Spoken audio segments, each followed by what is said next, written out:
Hey there, for this video I just wanted to share with you some ideas that I came up with for diorama bases. It's just everyday objects and containers and things that you could find in charity stores or just laying around the house. So I hope you get something from this and I hope you enjoy the video.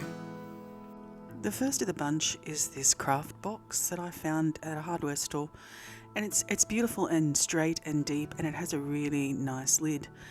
It's two bases in one, this one, so it's a no-brainer and no work aside from having to paint it. I mean, you can just load it up with a bit of foam, the cheap styrofoam, so you're not wasting the good XPS foam, and get it to the height that you want it. And you could drop a bit of XPS foam in the top and make your diorama on that. Nice and easy, and it's a lovely looking diorama base, this one. And the lid, of course, is a base as well. This is a bento box.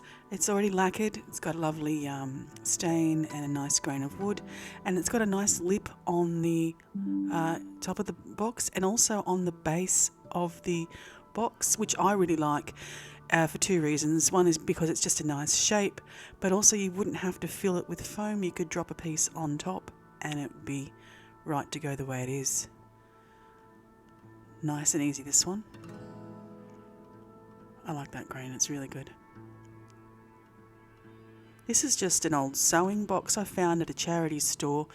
It needs a good sand, but it's numerous different ways of displaying a diorama. On the base you could pop a bit of foam on top, or even just attach your work to it the way it is.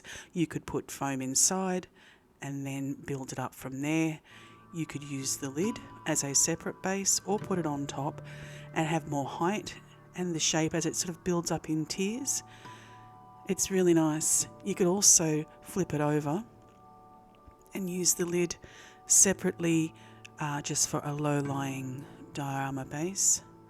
And the top side, you could take this old pin cushion off with the awful doily attached, and you could have a very small diorama base that's circular, or put it back on top and have it like this, which is a small diorama base on a large stand. There's a lot of options with this one. It's really good.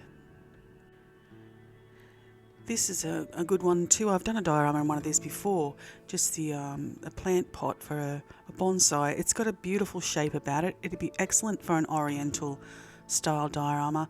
It's got lovely colour. It's got lacquer on it. It's beautiful, and you probably just want to paint the feet because you don't want to go putting a dish underneath it. That would be a bit weird, but that's a really easy one as well. And this is just a plyboard tray of some sort.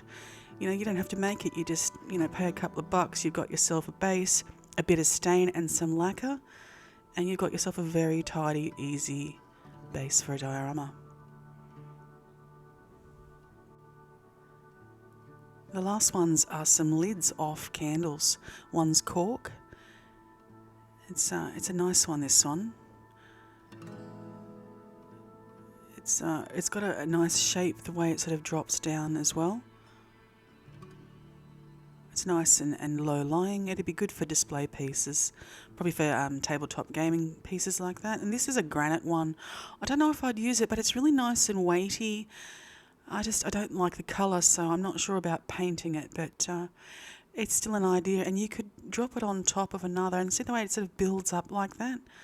That's something else to play with. It would look nice done that way. And this is just the cork one. I slapped a bit of black paint on it. It's roughly done, but it's still, you can see it's a really nice, easy base. There's no work to it. Really good for just display pieces. And this is just the box here with the foam. I didn't do anything to it because it's just for this video, but you could see the potential of these kinds of bases for dioramas. Well, hopefully the video has helped you get your creative juices flowing and you can come up with some amazing bases yourselves and make your work even better. I hope you got something from this, and I do hope to see you next time.